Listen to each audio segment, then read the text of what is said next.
तो चलिए आज हम इंडिया को देख लेते हैं।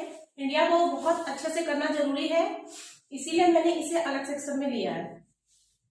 तो चलिए देख लेते हैं, अपने भारत की बात कर लेते हैं। सबसे पहले तो हमें ये पता है कि वर्ल्ड में पूरे पृथ्वी पर ये कहाँ पर है, वो आप अक्षांश और देशांतर रेखा से पता कर लेंगे। देखिए जैसे ये है, हमें पता है उत्तरी गोलार्ध में है, मतलब यहाँ नहीं है ना, यहाँ है। और पूर्वी में है, पूर्व में इसलिए कि हम कहां से लेते हैं अपना मानक समय, ग्रीनविच से, तो वो हमारे वेस्ट में है, पश्चिम में है, इसलिए उससे हम पूर्व में है, तो हम पश्चिम की भी बात नहीं करते। तो अब हमको पता है इंडिया यहां कहीं आता है, पोल पे तो आएगा नहीं, पोल भी खत्म करते हैं। बहुत ज्यादा ईस्ट में नहीं है क्योंकि जापान और बाकी चीजें हैं, ठीक है। अब यहाँ पे कहीं पे हमारा भारत है पूरे पृथ्वी में। तो देखिए अब अक्षांश और देशांतर रेखा अब हो सकता है ये लंबी लंबी रेखाएं जो है वो देशांतर रेखा है, और यहां से ये वाली लेटी हुई जो लाइनें हैं वो क्या है, अक्षांश है। लॉन्गिट्यूड मतलब देशांतर रेखा और लैटिट्यूड मतलब लेटी हुई अक्षांश रेखा। तो वो हमें कहीं का विशेष जगह बता देता है। तो हमारी इंडिया के लिए विशेष क्या है, देखिए क्योंकि हम 0 से ऊपर चल रहे हैं तो हम नीचे से लेंगे। इंडिया यहाँ पे देखिए आ रहा है, तो 8 डिग्री 4 नॉर्थ, नॉर्थ आप जानते हैं उत्तरी गोलार्ध में, से लेके 37 डिग्री 6 नॉर्थ, ये हो गया इसका अक्षांशीय विस्तार मतलब लैटिट्यूड। ये वाला इतने में है इंडिया, इतने में, ठीक। और लॉन्गिट्यूड में, लंबाई में मतलब चौड़ाई में तो हमने देख लिया अक्षांश को, अक्षांश चौड़ाई में है ऐसे ऐसे।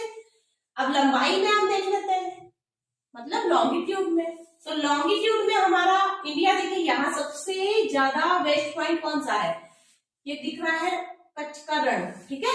और ये सबसे ज्यादा ईस्ट में हमें ये दिख रहा है अरुणाचल प्रदेश का सबसे कॉर्नर। तो ये कहां से, देखिए यहां से, देखिए यहां से 68 डिग्री 7 से यहां तक सबसे कॉर्नर तक 97 डिग्री 25। पूर्वी देशांतर क्यों कह रहा है, क्यों, क्योंकि हम पूर्व में स्थित है। देखिए यहाँ पे, यहाँ ये वेस्ट हो गया, ये ईस्ट हो गया, तो है तो ईस्ट में, इसके कंपैरिजन में हम ईस्ट में। तो ये तो बात हो गई आपकी लैटिट्यूड और लॉन्गिट्यूड की, ठीक है। अब हम बात कर लेते हैं कि सबसे वेस्ट, सबसे ईस्ट, सबसे नॉर्थ, सबसे साउथ पॉइंट इसका क्या है। हर एक कंट्री का अपना अपना सीमा होता है, सबसे नॉर्थ साउथ ईस्ट वेस्ट सब मिला के। तो आप इंडिया के रेफरेंस में पढ़े हैं तो देखिए सबसे वेस्ट मतलब वेस्ट में हमारा क्या है, गुजरात है। तो हम देख लेते हैं ये क्या है, ये सब देखिए ये क्या है, कच्छ का रण, ये कच्छ है, बेसिकली इसको कच्छ बोलते हैं।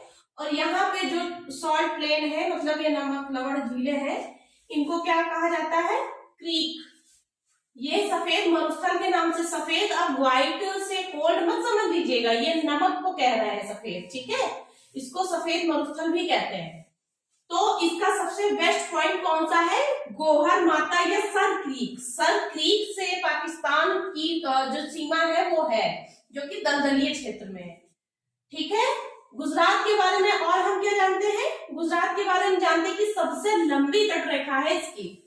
देखिए ये यहां से लेके ऐसे पूरा मिलाएंगे ना, सबसे लंबी तट रेखा है, ये इसका वेस्ट पॉइंट है। अब ईस्ट पॉइंट को हम देखते हैं, देखिए चौकन दर्रा है, ये पासेस की बात है। अगर पूछ ले सबसे ज्यादा ईस्ट में पास कौन सा है, मतलब दर्रा कौन सा है, तो क्या है, चौकन। जगह पूछ ले तो किबिथु। और अरुणाचल प्रदेश में ये कौन सा है, तवांग जगह है, यहाँ पे मतलब इंडिया का लगभग खत्म हो जाता है, तो ये उसका डिस्ट्रिक्ट है। तो कुछ भी पूछ सकते हैं। इसमें ईस्ट में और वेस्ट तक आते आते 2 घंटे का डिफरेंस पाया जाता है। वो आपको मैंने फिल्म्स के लिए जो क्लासेस बताई थी उसमें ये लैटिट्यूड निकालना 5.5 घंटा कैसे आ गए, तो उसमें आप निकालेंगे तो 2 घंटे आपको पता चल जाएगा। यहाँ देखिए 68,047 से लेके 97 डिग्री 25 तक के देखेंगे तो आपको समझ में आ जाएगा, ठीक है। तो यहाँ से यहाँ तक के हो गया 2 घंटे, ये तो बात हो गई। अब देखिए इसमें एक रेखा और गुजरती है, ठीक है, क्या है ये, कर्क रेखा है, कर्क रेखा है। हम जानते हैं जीरो जो भूमध्य इसके जस्ट नीचे है, क्योंकि ये डिग्री 4 से स्टार्टिंग हो रही है। तो ये भी पूछ लेते हैं कि 8 राज्य है वो कौन कौन से हैं। पूछ मान लीजिए 8 में कोई 8 को छोड़ के कोई अलग पूछ ले, तो आपको 8 पता होंगे ना, तो आप बहुत जल्दी ये समझ जाएंगे। देखिए इसका शॉर्ट ट्रिक क्या है, गमछा, झार, मित्र, पर। देख लेते हैं, गुजरात, मध्य प्रदेश, छत्तीसगढ़, झारखंड, राजस्थान, मिजोरम, त्रिपुरा, पश्चिम बंगाल, राजस्थान कर चुके हैं। तो 8 राज्य हो गए। 8 राज्य से एक चीज आप और याद रखिए कि जो सीमा है किसकी, हम यूपी में है ना यहाँ पे, तो यूपी की जो सीमा है वो भी 8 राज्यों से मिलती है। एक हम दिल्ली को हटा रहे हैं क्योंकि दिल्ली स्टेट में कंसीडर नहीं की जाती है। देख लीजिए कौन कौन सा, उत्तराखंड, हिमाचल प्रदेश, बहुत थोड़ा सा, सबसे कम इसी से लगता है, हिमाचल प्रदेश से। हिमाचल प्रदेश से सबसे कम बॉर्डर शेयर करता है। हो सकता है ये क्वेश्चन बन जाए, कुछ भी पूछ सकते हैं, ठीक है। हरियाणा, राजस्थान, मध्य प्रदेश, मध्य प्रदेश से सबसे ज्यादा करता है, ठीक है। 36 से छत्तीसगढ़, झारखंड, बिहार और दिल्ली। दिल्ली को देखिए अलग लिखा है, इसको मिला लेंगे तो 9 हो जाएगा, ठीक है। और यूपी किससे इंटरनेशनल बॉर्डर भी शेयर करता है, नेपाल से, ठीक है। तो टोटल अगर आप देखेंगे डिजिट में तो 10 बनता है। 9 दिल्ली को मिला के, दिल्ली को हटा देंगे तो 8, इंटरनेशनल जोड़ लेंगे तो नेपाल, ठीक है। अब हम देखते हैं ये जीएमटी क्या है, ग्रीन मेरिडियन टाइम। हमने बोला था ये ग्रीनविच से निकलता है, जीरो ग्रीनविच में, जो कि कहाँ है, ब्रिटिश में, ब्रिटेन में, मतलब यूरोप में है। वहां से ये 5.5 घंटा हमारा टाइम आगे है, ठीक है। कहां से निकलता है, इलाहाबाद के मिर्जापुर या नैनी से। चलिए अब देख लेते हैं लद्दाख के बनने के बाद से हमारे यहाँ कितने स्टेट हैं और कितने यूटीज है, मतलब यूनियन टेरिटरी, केंद्र शासित प्रदेश। 28 राज्य है, 29 हो गए थे ना, तो जब लद्दाख और वो जम्मू कश्मीर अलग हुआ तो एक भाई स्टेट में हो गए, तो 28 हो गए। और 7 तो थे यूटी, 2 ये दोनों यूटी हो गए ना, तो 9 हो गए, ठीक। तेलंगाना के बाद 29 हो गए थे, तो तेलंगाना के बाद 29 हो गए थे, लेकिन एक स्टेट 2 में कन्वर्ट हो गया, तो अब स्टेट रह ही नहीं गया, तो 28 हो गए, ठीक है। ये तो हो गई बात। अब हम देखें सबसे बड़ा राज्य कौन सा है, तो सबसे बड़ा राज्य देखिए, पता है हमें, इतना बड़ा मरुस्थल ये बैठा हुआ है तो राजस्थान है। राजस्थान के बीच में फिर मध्य में देखिए मालवा ये भी तो है, तो मध्य में है, तो मध्य में तो थोड़ा ज्यादा ही रहेगा, तो मध्य प्रदेश है। फिर महाराष्ट्र है, और चौथे नंबर पे यूपी है, जो कि पहले 5वें नंबर पे था। ये भी जान लीजिए तेलंगाना के गठन के बाद, क्योंकि वो हैदराबाद से टूटा, तो गठन के बाद ये हो गया चौथे नंबर पे, नहीं तो ये 5वें नंबर पे था। अब यूपी 4th नंबर पे आ गया है एरिया में। और भारत का पूरे वर्ल्ड में कौन सा एरिया है ये बताइए, ये तो आप शायद जानते होंगे, 7वां। सातों आप लाइन से याद कर लीजिए, क्या क्या है, रूस, लिख देती हूं, रूस, कनाडा, चाइना। इसको रोकने में और लोग कौन सहयोग देते हैं, अमेरिका, ब्राजील। देखिए ब्राजील की खास बात देखिएगा, ये पॉपुलेशन में और एरिया में सेम नंबर पे है। कौन से पे, 1 2 3 4 5वें नंबर पे, ठीक है। रूस, कनाडा, चीन, अमेरिका के बाद ब्राजील 5वें नंबर पे, दोनों में है, पॉपुलेशन में भी और एरिया में भी, ठीक है। ब्राजील के बाद ऑस्ट्रेलिया है, ऑस्ट्रेलिया के बाद भारत है, और भारत के बाद अगर पूछ ले तो अर्जेंटीना है। तो 8 तक आपको याद हो गए, ठीक। रुक, चीन, America, Brazil, Australia, Bharat, Argentina. देखिए 7वें नंबर पे एरिया है, ये तो आपको डिजिट याद ही रखनी है हमेशा, अगर आपकी ऑप्शनल ज्योग्राफी है तो भी। 32,87,263 वर्ग किलोमीटर, ठीक है, जो कि कितना है भारत पूरे वर्ल्ड का परसेंट में 2.43। सारे डिजिट लगभग लाइन से ही है, बस बीच में 4 कर दीजिए और 2 3 पीछे कर दीजिए, ये देखिए ऐसे करके याद करिएगा, ठीक। अब हम इसकी लैंड सीमा, मतलब ये मेन जो लैंड है ये वाली, ये सब कोस्ट को छोड़कर मेन वाली, वो कितनी है 15,200 किलोमीटर। तटीय सीमा ये देखिए, कोस्ट लाइन गुजरात की, और ये पूरा साउथ इंडिया कितनी है देखिए 6,100। और जो द्वीप है यहाँ पे अंडमान निकोबार द्वीप, बहुत सारे द्वीप है, 250-300 द्वीप ही हैं, तो उनकी कितनी है 1,416.6। ठीक है, इन दोनों का टोटल कर लेंगे सीमा, द्वीप और तटीय सीमा, तो 7,516.60 मतलब 60, और 15,200 जोड़ लेंगे तो कितना होगा 22,716.60। ये टोटल एरिया हो गया। अभी तक ये डिजिट आई नहीं है, हो सकता है फ्यूचर में पूछ ले। तो आप सेकंड पॉपुलेशन में तो जानते ही हैं कि सेकंड है, और सबसे इसका देखिए पॉइंट, ये तो आपने देख लिया। तो सबसे इंदिरा कॉल, सबसे उत्तरी सीमा, उत्तरी पॉइंट, उत्कॉल का मतलब देखिए क्या होता है, कॉल एक हिमानीकृत स्थल रूपों में आप पढ़ेंगे तो पढ़ेंगे इसे, इसलिए आप हिमानी से याद रखिएगा कि यहाँ पे हिमानी होगी, इसलिए कॉल है। और नीचे देखिए पॉइंट होगा, वही जो बर्फ है वो पॉइंट बन गया गल के, तो इंदिरा पॉइंट से लेके इंदिरा कॉल तक इसकी सीमा है उत्तर से दक्षिण। ठीक है, उत्तर से दक्षिण, आप इसका किलोमीटर भी देख लीजिए, 3214 किलोमीटर, कितना बढ़िया है। 3214 सब डिजिट लाइन से ही है, बस आगे पीछे है, इसलिए इस वाली कहानी यहाँ पर भी है कि भाई 3 4 पीछे, बाद में 2 और 1 पास पास है, ऐसे आप कर लीजिए। और यहां से यहां तक का, ये तो मैंने पॉइंट आपको बता दिया था, इनका किलोमीटर देख लीजिए 2933, 2 बार 3 है जिनका मल्टीपल 9 है, कुछ ट्रिक लगाएंगे तभी याद होगा। ये हो गया आपका इनका मेन जो भी जरूरी जानकारी थी। अब देखिए कुछ चीजें ऐसी है कि नॉटिकल माइल से भी, जैसे मालदीव हमारा है नॉटिकल माइल से सीमा, समुद्री सीमा साझा करता है, वो कितना है 24 नॉटिकल माइल। एक नॉटिकल माइल में 1.85 किलोमीटर होते हैं। ठीक है, अब जरा देख लेते हैं कि ये कितने, जो हमारा भारत है कितने देशों से इंटरनेशनल बॉर्डर शेयर करता है, देखते हैं।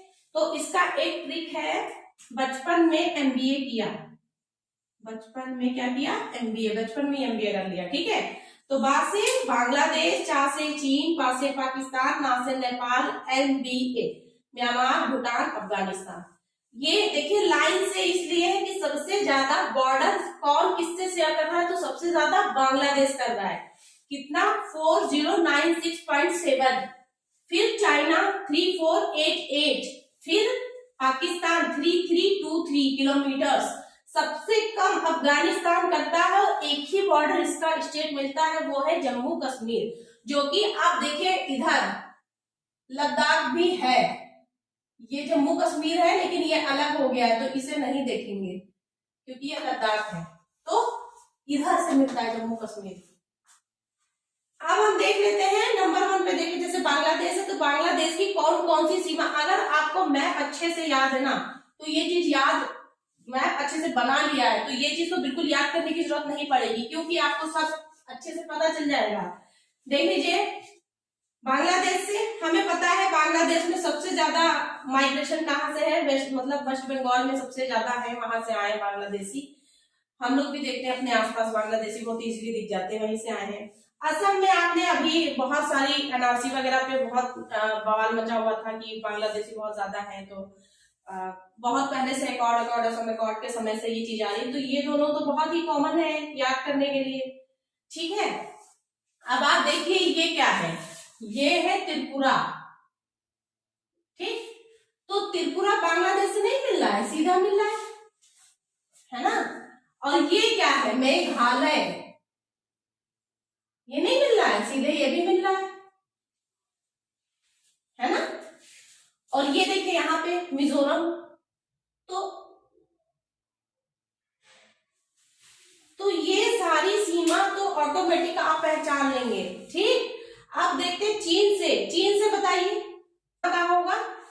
देखिए एक तो सिक्किम हमेशा मतलब यहाँ लड़ाई करते रहते हैं आकर के, नुब्रा वैली में घुस जाते हैं आके।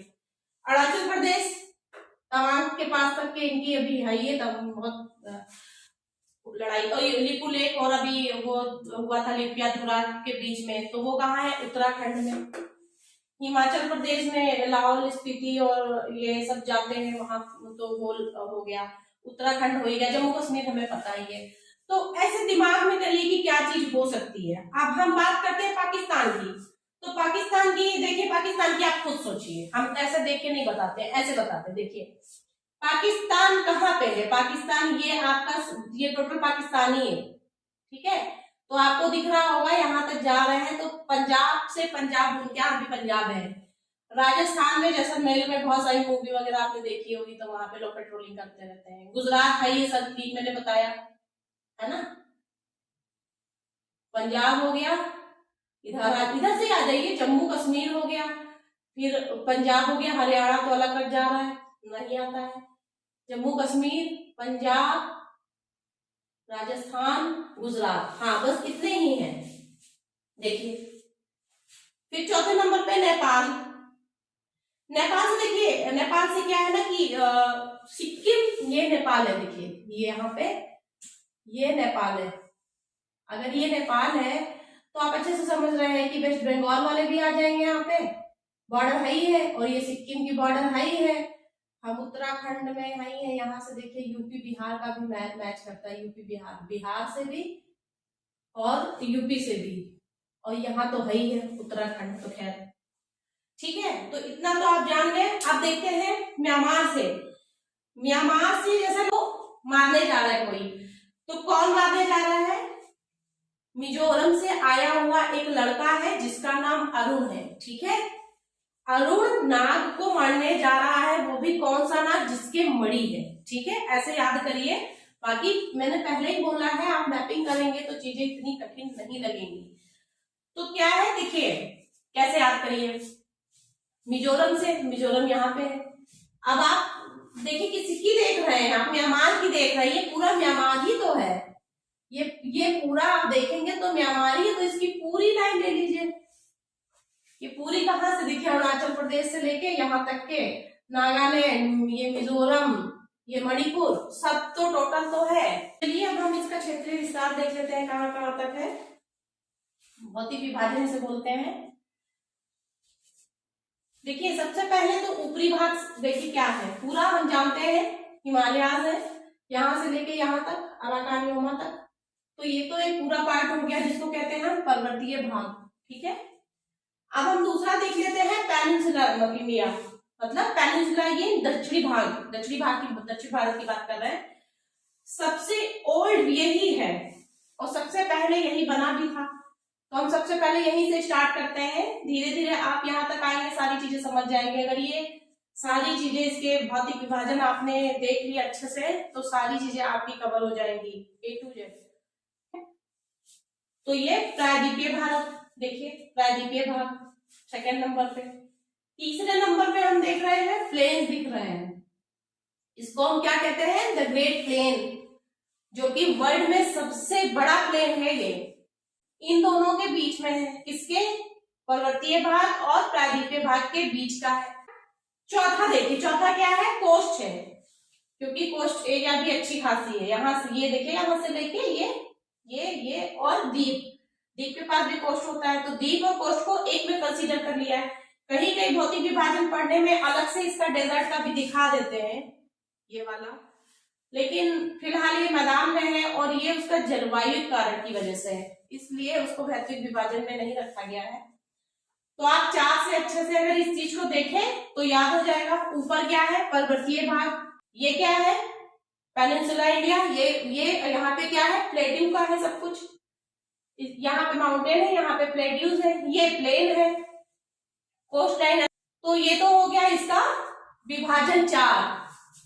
अब हम स्टार्ट करते हैं प्रायद्वीपीय भारत से, पेनिनसुलर इंडिया से। क्यों? क्योंकि सबसे ओल्ड आर्कियन रॉक का बना हुआ है और ये एक तरीके से सबसे पहले बना है, और इसका नाम था हॉर्स्ट माउंटेन, मतलब उठा हुआ भाग। हॉर्स्ट माउंटेन जो होता है, पठार जो भाग होता है, वो उठा हुआ होता है। उसपे इतनी सारी टेक्टोनिक एक्टिविटीज हुई है, इतना पुराना है, मजबूत था, आर्कियन रॉक्स का है, इसीलिए तो ये अभी भी बना हुआ है। यहीं से आप देखिए, इस चीज को अच्छे से जान लीजिए कि आर्कियन रॉक्स है, मजबूत है, जिसको तोड़ना पॉसिबल नहीं है। ठीक है, तो यहाँ पे क्या होता है, ये जो प्लेन्स में हमें वाटर यहाँ पे मिलती है, हम लोग सिंचाई वाटर लेवल खींच लेते हैं, यहाँ पॉसिबल नहीं है। यहाँ पे तालाब क्यों पाए जाते हैं? ज्योग्राफी सबसे कनेक्ट होती है तो कनेक्ट करिए ना। यहाँ पे तालाब नहीं बनाए जाते हैं, क्यों? क्योंकि जमीनी स्तर से वाटर ले लिया जाता है, यहाँ पे जल का दोहन ही हो रहा है एक तरीके से, क्योंकि मैदान है।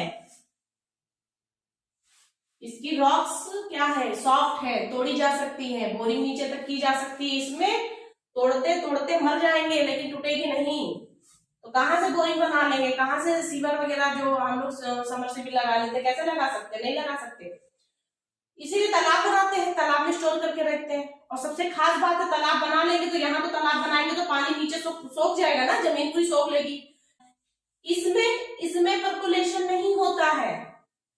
इसमें पर्कुलेशन इसलिए नहीं होता है क्योंकि टूटेगी नहीं तो जहां जो जितना पानी रख दिया जाएगा, जब नीचे की जमीन सोख ही नहीं रही है तो उतना बना रहेगा। इसलिए यहाँ पे तालाब में पानी बना रहता है। हमारे यहाँ तालाब हम बना भी दे तो वो ना ध्यान दे, पता चला 15 दिन बाद जब वाटर का सीजन नहीं है तो सूख गया। तो ये कारण है, क्यों? सिर्फ रॉक की वजह से है। और भी बहुत सी चीजें आप पढ़ेंगे। तो चलिए हम स्टार्ट करते हैं अपना प्रायद्वीपीय भाग। ठीक है, प्रायद्वीपीय भाग। प्रायद्वीपीय भाग में देखिए, इसको कई सेक्शन में आपको बांटना होगा, तो इससे आपके लिए इजी रहेगा। नाम में देखिए सब चीज बहुत इजी है, जैसे पूर्वी भाग, पश्चिमी भाग, दक्षिणी भाग, दक्षिणी पश्चिमी भाग, मध्यवर्ती भाग, उत्तर पूर्व भाग, उत्तर पश्चिम, ये। ठीक है, आप इसको लोकेशन के हिसाब से खुद ही याद कर लीजिए। अगर इसको अपने हिसाब से ही लिख देंगे और बता देंगे तो बातें वही हैं। क्या आप भी तो इसको लिखेंगे उत्तर पूर्वी, इसको क्या लिखेंगे? मध्य में है। ये क्या है? ये पूर्वी है, ये थोड़ा ज्यादा उत्तर में इसलिए उत्तर पूर्वी हो गया। ये वेस्ट में है ना, लेकिन है तो ये उत्तर में, इसके कंपैरिजन में ये उत्तर में है तो उत्तर पश्चिम हो गया। चलिए हम बात करते हैं, अब स्टार्ट करते हैं। पहला है देखिए उत्तर पश्चिम, इसके कंपैरिजन में ये उत्तर है और वेस्ट में हमें पता है ये है, तो उत्तर पश्चिम। ये किसकी बात कर रहा है? अरावली की। देखिए ये अरावली है, अरावली हिल्स की सबसे ऊंची क्या है? गुरु शिखर। गुरु शिखर कहाँ है? देखिए साउथ में, दक्षिण में। इसीलिए यहाँ पे सबसे ज्यादा रेनफॉल दक्षिण में ही होगी। क्यों? माउंट आबू भी यहीं पे होगा, क्योंकि जहां ज्यादा ऊंचाई होगी, जहां ज्यादा ऊंची चोटी होगी, वहीं वेजिटेशन होगा, वहीं रेनफॉल होगा, और वहीं पे कटान नहीं होगा तो वो भाग भी ऊंचा, इसीलिए। ठीक, कहां से है? गुजरात के पालनपुर से लेके मेहरौली तक। मेहरौली मतलब कहाँ? दिल्ली में मजनू का टीला। मजनू का टीला वही क्षेत्र है जहाँ पे रायसीना है, राष्ट्रपति भवन। ये नीचे देखिए, ये क्या है? मैदान के लिए ये जल विभाजक का काम कर रही है। यहाँ पे हमारे मैदान जो है वो खत्म हो गए हैं। ठीक, तो ये उनको डिवाइड कर रही है। ये चीज तो आप समझ गए। अगर इसमें उत्तरी पश्चिमी पूछा जाए तो उत्तरी पश्चिमी पठार में सबसे ऊंची पीक क्या है? सबसे उच्चतम बिंदु क्या है? तो गुरु शिखर है। कहां से कहां तक है? क्या गुजरात में आता है? आता है गुजरात में, देखिए पालनपुर से यहां तक। ठीक है, अब हम दूसरी बात कर लेते हैं उत्तर पूर्व की। उत्तर पूर्व, अब आप देख रहे हैं कि सबसे ईस्ट की बात कर रहा है, लेकिन हम पूरी तरह ईस्ट भी नहीं लिख सकते, इसलिए उत्तर पूर्व। पूर्व में जा रहा है, उत्तर पूर्व में, इसके कंपैरिजन में उत्तर में। देखिए किससे ये अलग है? मालदा गैप से। लेकिन ये छोटा नागपुर, देखिए ये छोटा नागपुर का प्लेट्यू है, इसी का जो है, इसको पूर्वी भी बोलते हैं छोटा नागपुर प्लेट्यू को। इसी का जो ये भाग है, एक्सटेंशन है, आगे खिसक गया मालदा गैप की वजह से। इसमें कंफ्यूजन इसलिए होती है कि जब हम पर्वतीय चीज पढ़ेंगे ना, पर्वतीय भाग पढ़ेंगे हिमालयास को, तो वहां पे कंफ्यूजन होगी कि ये क्या है, पेनिनसुलर इंडिया है ये या दूसरे सेक्शन का है। तो आप देख लीजिए इसको अच्छे से कैसे करना है। एक्सटेंशन ऑफ छोटा नागपुर प्लेट्यू, ठीक। और इसकी जो चोटियां हैं आगे तक कहां तक गई हैं? गारो, खासी, जयंतिया, रेंगमा हिल्स। जो नाम तो रेंगमा हिल्स है, लेकिन वो है क्या? इसी के पार्ट है, पेनिनसुलर इंडिया के पार्ट है। प्रायद्वीपीय भारत यहाँ तक जाता है, मेघालय तक। और देखिए मेघालय में क्या है, मेघालय में हिमालय भी है। असम में देखिए ये कहा, गारो, खासी, जैंतिया और रेंगमा। खासी में देखिए ये ऐसा इसलिए बना है, केवल खासी ऐसा है कि जो सपाट संरचना वाला है, बाकी सब नुकीली संरचना है, यहाँ पे नुकीली है, लेकिन इसका एक्चुअल जो रिप्रेजेंट कर रहा है वो खासी कर रहा है, क्योंकि ये कहीं ना कहीं है तो प्लेट्यू, है तो पठार, लेकिन बाकी लोग पठार को नहीं बता रहे, बाकी लोग पीक बता रहे, नुकीली है। रेंगमा में भी, जैंतिया में भी, गारो में भी। और यहाँ पे खास फीचर्स इसके क्या क्या है, पासेस है, यांग्याक जो है पास वो यहीं पर है, और गॉर्जियस है, सबसे ज्यादा वेजिटेशन कवर भी यहीं पे है, और सबसे ज्यादा पीक भी है, ऊंची ऊंची। ठीक है, शिलोंग प्लेट्यू इसी पे है, खासी पे। ये तो हो गया सेकेंड पार्ट। अब थर्ड में देखिए क्या है, थर्ड में है मध्यवर्ती, मिडिल, ये वाला। इसमें क्या है देखिए, इसमें ये देखिए मालवा का पठार है, यहाँ पे साउथ नीचे की तरफ, ऊपर देखिए बुंदेलखंड है, साउथ में क्या है बघेलखंड है, उसके नीचे क्या है मैकाला, यहाँ पे क्या है कैमूर। तो ये देखिए कि ऊपर जब जाएंगे तो बारिश कम होगी, लेकिन साउथ में बारिश ठीक ठाक होगी।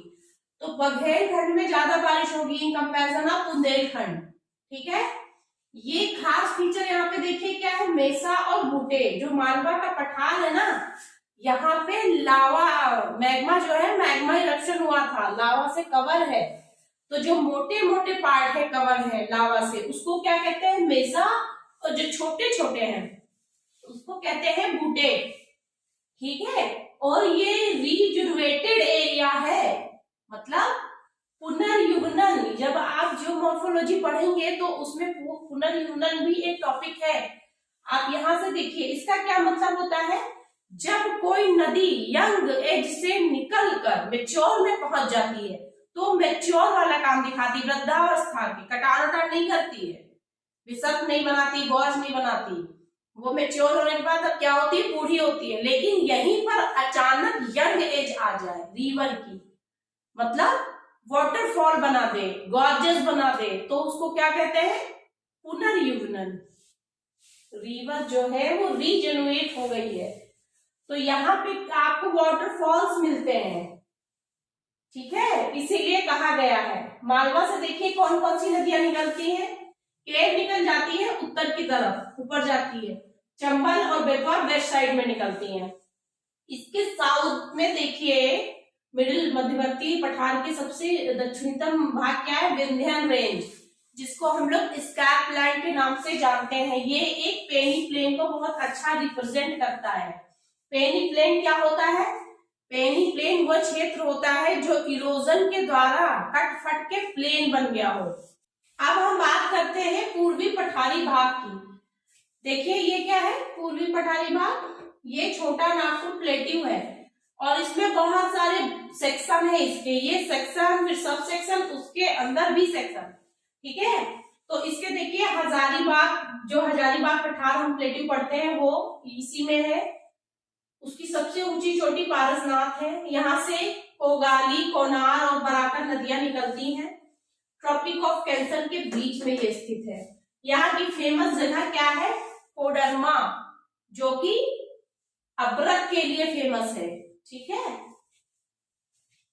और क्या है रांची का पठार। रांची का पठार, रांची खुद मतलब झारखंड की कैपिटल है, जो कि पठार पे ही स्थित है, इसीलिए इसका नाम है रांची का पठार।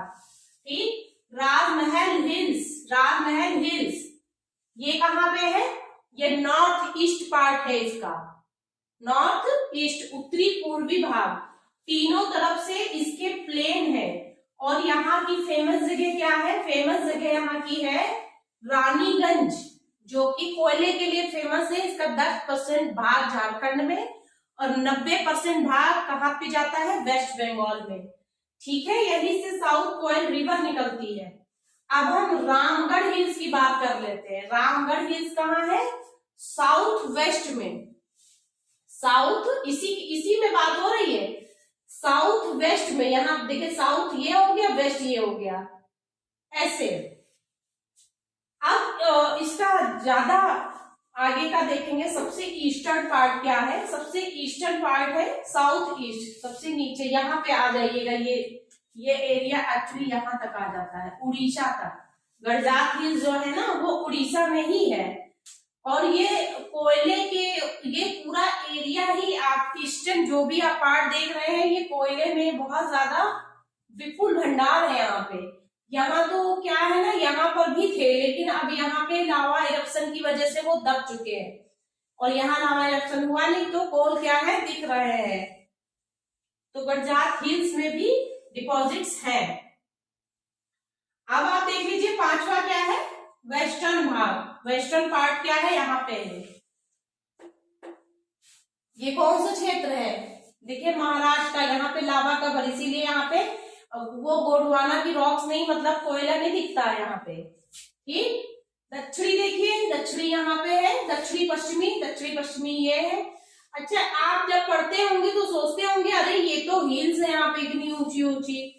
जब हिल्स है और माउंटेन्स है तो हम इनको क्यों पठार के रूप में पढ़ते हैं?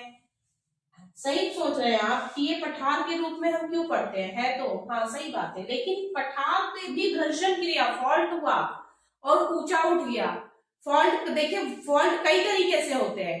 अगर बीच का भाग ऐसे ही रहे, नीचे के दोनों, इसके इधर और इधर दोनों नीचे चले जाए तो ये ऑटोमेटिक जो है तो पहले चला, लेकिन ऊंचा दिखेगा ना इसके कंपैरिजन में। तो ये तो नीचे हो गया, ये ऊंचा हो गया, तो कहीं ना कहीं ये हिल का, माउंटेन का काम कर रहा है। अच्छा, दूसरी तरीके से क्या होता है, ये नीचे हो गया, इधर के साइड ऊपर हो गए काफी ऊंचाई पे। तो यहाँ पे भी ऐसे ही एक्टिविटी हुई है, घर्षण के द्वारा ये पूरा पार्ट ऊपर का उठ गया है। साउथ और जो ये वाला साउथ वेस्ट पार्ट है जो पूरा, ठीक है।